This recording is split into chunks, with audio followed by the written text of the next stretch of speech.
আসসালামু আলাইকুম, কেমন আছেন সবাই? আজকে আমি টাইডের আরেকটি নতুন প্যাটার্ন দেখাবো। তার জন্য আমি প্রথমেই 4টা লাইন ড্র করে নিয়েছি। এখানে 1/2 ইঞ্চি থেকে একটু বেশি আছে, যেহেতু কাপড়টা ছোট আমি সেই হিসেবেই নিয়েছি। আজকে আমাদের এখানে বিল্ডিংয়ের কাজ চলছে, তার জন্য আমি যখনই ভয়েস ওভার করতে যাচ্ছি বারবার পাশ থেকে শব্দটা আসছে। তো এখানে দেখেন আমি কিন্তু লাইনটা ড্র করার পর এখানে আমি আগে থেকে যে লাইনটা করে রেখেছিলাম ওটার ওপরে পেস্ট করে দিয়েছি এবং তার উপরে আমি সাইন পেন দিয়ে দাগ দিয়ে নিচ্ছি। এটা হচ্ছে একদম সহজ উপায় যেন আমার লাইনটা ঠিকমতো হয়। চাইলে আপনারা এখানে স্কেল ব্যবহার করতে পারেন, তো আমি এখানে আমার আন্দাজেই করে নিচ্ছিলাম আর তার উপর দিয়ে আমি সেলাই করব। তো আপনারা চাইলেই এইভাবেই কিন্তু কাজ করতে পারেন। আমি অনেক সময় এভাবেই কাজটা করে থাকি, এতে আমার কাজের সময়টা একদম কম হয়ে যায়। আর হচ্ছে দেখেন আমার প্রত্যেকটা কিন্তু একই সাইজের একই প্যাটার্ন হবে, না হলে কিন্তু কম বেশি হয়ে যায়, তখন দেখা যায় যে কাজটা কিন্তু সুন্দর লাগে না। সব ক্ষেত্রে কিন্তু আমরা যদি কম বেশি করি কাজ তাহলে যে সুন্দর লাগবে এমনটা কিন্তু না। এখানে আমি 9 তার সুতা নিয়েছি আর তার সাথে একটি সুই নিয়ে নিলাম। আমি যেই সুই দিয়ে কাজ করতে পছন্দ করি আমি সেই সুই নিয়েছি। এক একজনের সেলাইয়ের জন্য এক একটা সুই সুতা পছন্দ, তো আপনারা অবশ্যই টাইডাই সুতা অথবা এরকম মোটা 9 তার সুতা ব্যবহার করবেন। আমি এখানে আমারটা মোটা, তারপরেও আমি 4 গুণা নিয়েছি যেন আমার এটা আরেকটু মোটা হয়। তার কারণ হচ্ছে যে আমি 4 গুণ না নিয়ে যদি 2 গুণ দিয়ে করতে যেতাম তাহলে আমার কাজটা কিন্তু ওইভাবে ফুটে উঠতো না। তো জায়গাটা একটু মোটা করে নিলেই ভালো হয়। তো আমি এখানটা কিন্তু আস্তে আস্তে করে সেলাইটা করে নিচ্ছি। এটা হচ্ছে একদম সাধারণ কাঁথা সেলাই, সবাই যেভাবে কাঁথা সেলাই করে থাকে সেইভাবেই। তো আমি এখানে সেলাইগুলো একটু ছোট ছোট করেই করি, অতিরিক্ত বড় করি না। তো বড় করতে গেলে একরকম ডিজাইন হবে, ছোট করতে গেলে একরকম হবে। তো আপনারা এই জিনিসটাকে মাথায় রেখে কাজ করবেন। আর আমি কাপড়টাও কিন্তু ছোটোই নিয়েছি, এটা কিন্তু বেবি ড্রেস হবে, তো সেই হিসেবেই আমার এখানে কাপড়টা নেওয়া, তার জন্য আমি এখানে বড় করে কাপড়টা নিচ্ছি না। আর আপনারা দেখতে থাকেন আমি কিভাবে সেলাইটা করছি। অনেকেই এই সেলাইটা বুঝতে পারেন না, যেহেতু একদম নতুন অবস্থায় সেলাইটা বোঝানোর জন্য আমি এখানে সেলাইয়ের অনেকগুলো অংশই রেখেছি। রাতে দিনে যেই সময় আমি ভয়েস ওভার করতে যাই না কেন, আশপাশে থেকে এত শব্দ হয় যে আমি নিজেই কাজ করতে যেয়ে প্রচণ্ড বিরক্ত হয়ে যাই। তো আমার এখানটা দেখেন আমার কিন্তু কাজটা হয়ে আসছে। আমি সম্পূর্ণ কিন্তু একইভাবে সেলাই করতে থাকবো। আর কোণা ধরে ধরে অবশ্যই আমাদেরকে ফোর তুলতে হবে। যেই জায়গাটা আমাদের কোণা শেষ হয়েছে আমাদেরকে ওই জায়গা থেকেই উঠিয়ে নিতে হবে, আর তার পরের জায়গা থেকে সেলাইটা আমাদেরকে কন্টিনিউ করতে হবে। তখন আমাদের কাজের একটা ফিনিশিং হবে এবং কোণাগুলো খুব সুন্দর হবে।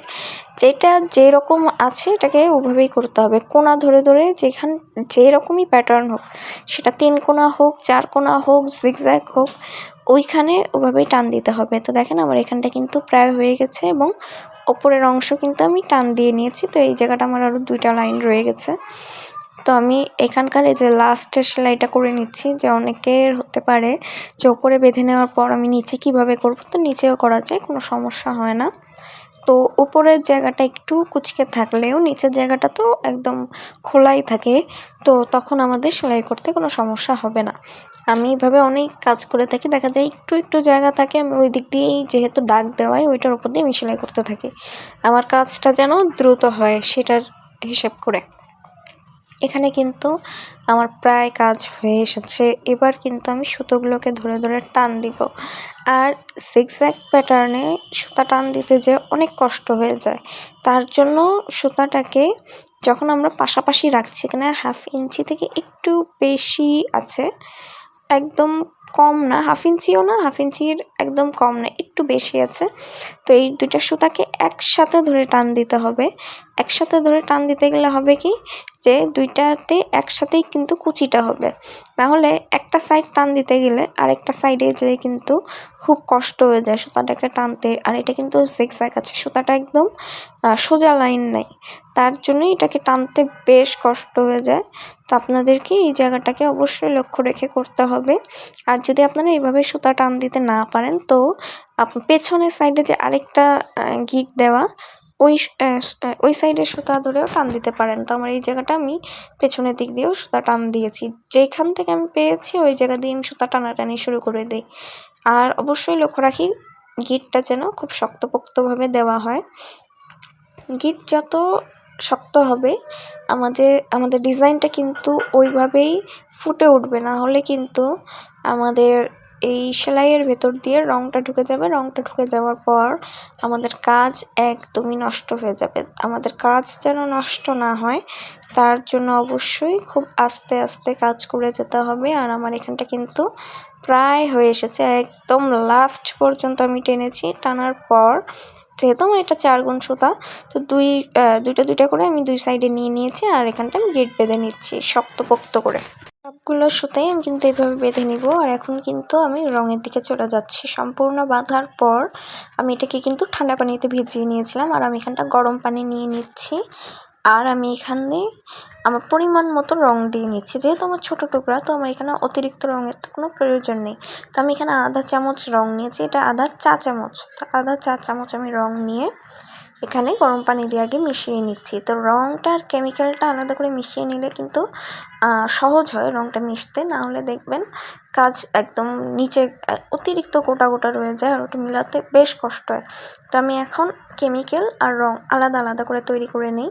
তো আমার মনে হয় যে আমার কাজটা কিন্তু খুব দ্রুত হচ্ছে। তো আমি পাশের রংটাকে রেখে আবার এখানটা আমি কেমিক্যাল দিয়ে নিচ্ছি। তো আমার এখানকার কেমিক্যাল হচ্ছে অবশ্যই গরম সোডা। তো গরম সোডা আমি দিয়ে নিব, যেহেতু আমি যেই চামচ দিয়ে নিয়েছি 1 চামচ 1 চামচ রঙের সাথে 3 চামচ গরম সোডা দিচ্ছি। আমার এখানটা হঠাৎ করেই একদম ফোটা শুরু হয়ে যায়। আমি একবার প্রথমে ভয় পেয়ে গেছিলাম যে এটা গরম সোডাই কিনা। তারপর আমি দেখি যে হ্যাঁ, এটা গরম সোডাই, কিন্তু সমস্যা হয়েছে যে আমি যে দোকান থেকে নিয়েছি ওই দোকানের থেকেই আমাকে এমন সোডা দিয়েছে যে এখান থেকে একটু বুদবুদ ওঠা শুরু হয়ে গেছে। তো এটা গরম সোডাই, কোনো সমস্যা নেই, এটা সোডাই।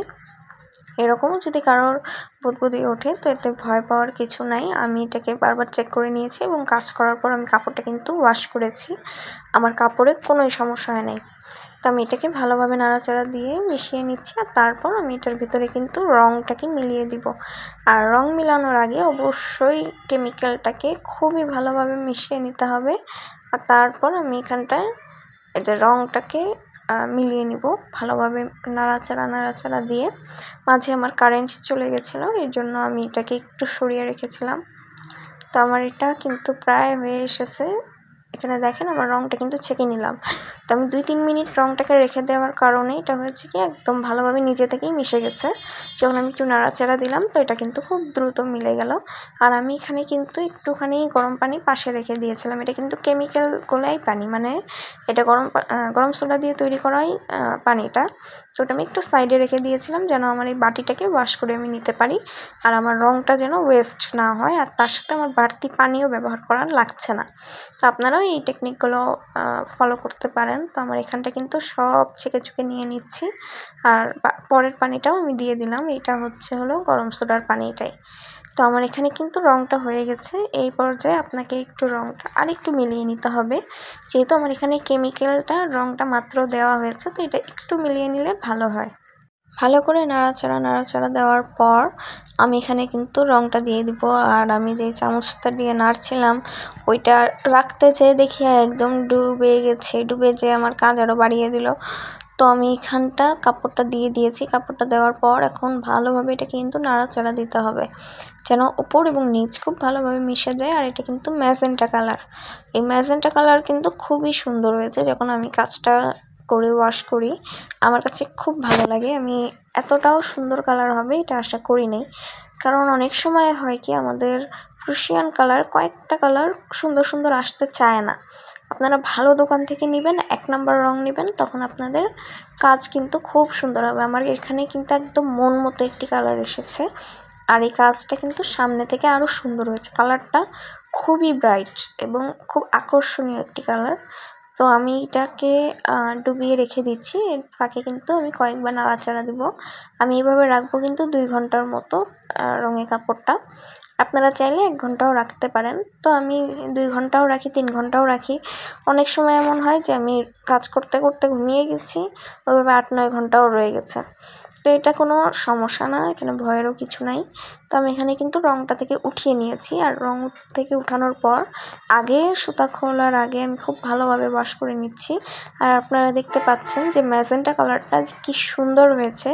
যখন আমি ওয়াশ করছি এই রঙের পানিটা যে যাচ্ছে আমার কাছে এটাই খুব দেখতে ভালো লাগছিল।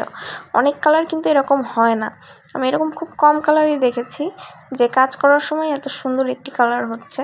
তো আমি এখানটা কিন্তু ঝুড়িটা ওয়াশ করে নিলাম, আর এখানে আমি কাপড়টাকে আরও কয়েকবার ওয়াশ করে এটাকে আমি কিন্তু সুতা কাটা আমি শুরু করে দিব। এখানটা আমি আরেকটা বাটি নিলাম, আরেকটা বাটি নিয়ে আমি এখানটা পানি নিয়ে নিব। পানি নিয়ে এটাকে আমি আরও 1-2 বার ওয়াশ করে তারপরে আমি কিন্তু সুতাটা কাটবো। আমি এখানে বেশি করে ওয়াশ কেন করছি জানেন, এখানে কিন্তু অতিরিক্ত রং হয়ে গেছিলো, মানে কাপড়ের টুকরা থেকে রঙের পরিমাণ বেশি ছিল, এই জন্যই আমি এখানে বারবার ওয়াশ করে নিচ্ছি, কেন এখানে অনেক ডিপ কালার হয়ে গেছিলো। আর আমি এতটাও ডিপ কালার চাই না, আপনারা যত ওয়াশ করবেন তত কালার হালকা হবে, আর যত কম ওয়াশ করবেন তত কালার ডিপ থাকবে। তো এখানটা আমি দেখেন এই যে সুতাগুলোকে কেটে নিচ্ছি। আমি কিন্তু প্রত্যেকটা সুতার 2টা করে গিট এই কারণেই দেই যে আমি একটা গিট ধরে টান দিলেই আরেকটা গিট কিন্তু কাটতে আমার সুবিধা হয়ে যাবে। সুতা কাটার সময় অবশ্যই খুব সাবধানে সুতাটা কাটতে হবে, কারণ আমাদের এই সুতাটা কিন্তু ভিজা কাপড় বলে একদম ব্লেডের মতো কিন্তু একদম শার্প হয়ে গেছে। তার জন্য আপনারা যদি হঠাৎ করে কাপড়টাকে টান দেন তাহলে কাপড়টা কিন্তু এই জায়গা দিয়ে ছিঁড়ে যাবে। তার জন্য আস্তে আস্তে কাজটাকে করবেন, তাহলে আপনাদের কাজটা সুন্দর হবে। আর যেই জায়গাটা মনে হয় যে আপনাদের সুতা খুলতে যাচ্ছে না, তো ওই জায়গাটা আস্তে করে সুতা কেটে দিবেন। আমি অনেক সময় করি কি, যখন বড় বড় সুতা থাকে ওগুলোকে কিন্তু ফেলি না, ছোট ছোট সুতা ফেলে দিই। যেমন এখানকার সুতা হলো একদম ছোট, তো আমি এগুলোকে ফেলে দিয়েছি, কিন্তু বড় হতে গেলে আমি এগুলো কিন্তু রেখে দিই, পরবর্তীতে আমার কাজে কিন্তু এসে যায়। তো আমার এখানটা দেখেন সুতা কাটা প্রায় হয়ে আসতেছে। তো আমি এরকম ছোট একটা কেচি ব্যবহার করি, এই কেচিটা দিয়েই আমি সুতাগুলোকে কাটি। তো আমার এখানে এই কেচিতে কোনো ধার আছে, অল্প ধার আছে, কিন্তু এখানে কিন্তু কোনো জং লাগে না। অন্য কেচি ব্যবহার করলে ওখানে কিন্তু জং লেগে যাবে। তো আপনারা এরকম ছোটোখাটো কেচি ব্যবহার করবেন, তাহলে সুতা কাটতেও খুব সুবিধা হয়। আর আমি এখানটা একদম সুতাগুলোকে খুলছিলাম আর তার সাথে সাথে পানির মধ্যে দিচ্ছিলাম, কেন যে এখানটার লাইনটা কিন্তু স্পষ্ট ছিল না। তো স্পষ্ট যেন লাইনটা আসে তার জন্যই আমি এটাকে পানির মধ্যে দিয়ে দিচ্ছিলাম, তাহলে আমার লাইনটা কিন্তু লাস্টে দেখবেন যে খুব সুন্দর এসেছে। আমার এখানে কিন্তু সুতা কাটাও শেষ হয়ে এসেছে। তো আজকের ভিডিও সবার কেমন লাগলো অবশ্যই জানাবেন। আর কাজ শেষে কিন্তু অবশ্যই ডাইং ফিক্সারে দিতে হবে। প্রুশিয়ান কালার মানেই হচ্ছে ডাইং ফিক্সার। আপনি ফ্যাট কালারে ডাইং ফিক্সার দেওয়া লাগবে না, আপনার সালফারে ডাইং ফিক্সার ওরকম দেওয়া লাগে না।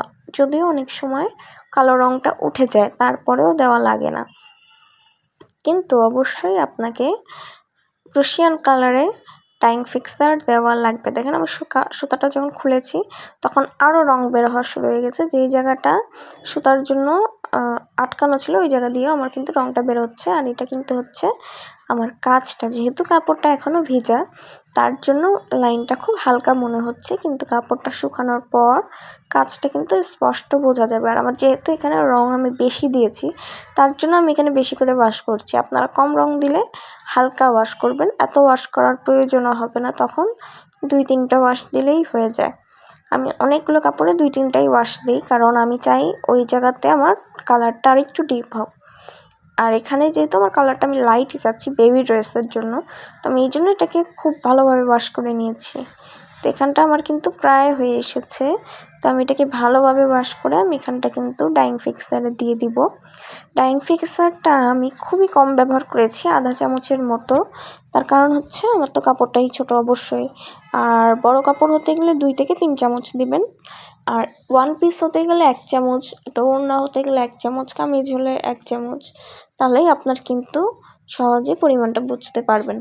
আমার এখানটা হয়ে গেছে ডাইং ফিক্সারটা দেওয়া, আমি ভালোভাবে পানির সাথে মিলিয়ে নিচ্ছি। পানির সাথে মিলিয়ে কাপড়টাকে আমি এখন দিয়ে দিব। কাপড়টা দেওয়ার পর অবশ্যই কাপড়টাকে খুলে খুলে নাড়াচাড়া দিতে হবে, যেন সম্পূর্ণ জায়গাতে আমার ডাইং ফিক্সারটা যায় এবং আমার কালারটা ফিক্স হয়। তো আমার আজকের ভিডিও কিন্তু এই পর্যন্তই। আর ভিডিও শেষে কাপড়টা শুকানোর পর কেমন হলো সেটার আমি পিকচার দিয়ে দিয়েছি। তো আপনাদের কাছে আজকের ভিডিও ভালো লাগলে অবশ্যই লাইক, কমেন্ট এবং সাবস্ক্রাইব করবেন। তো আমার কাছে ভালো লাগে যখন কেউ কমেন্ট করে, তখন আমার কাছে ভালো লাগে। আপনাদের পছন্দের একটি ভিডিও দেখতে চাইলে সেটা জানাতে পারেন, পরবর্তী ভিডিওর কোনো টপিকও বলতে পারেন। তো এটা হচ্ছে আমার কাজ শেষের পিকচার।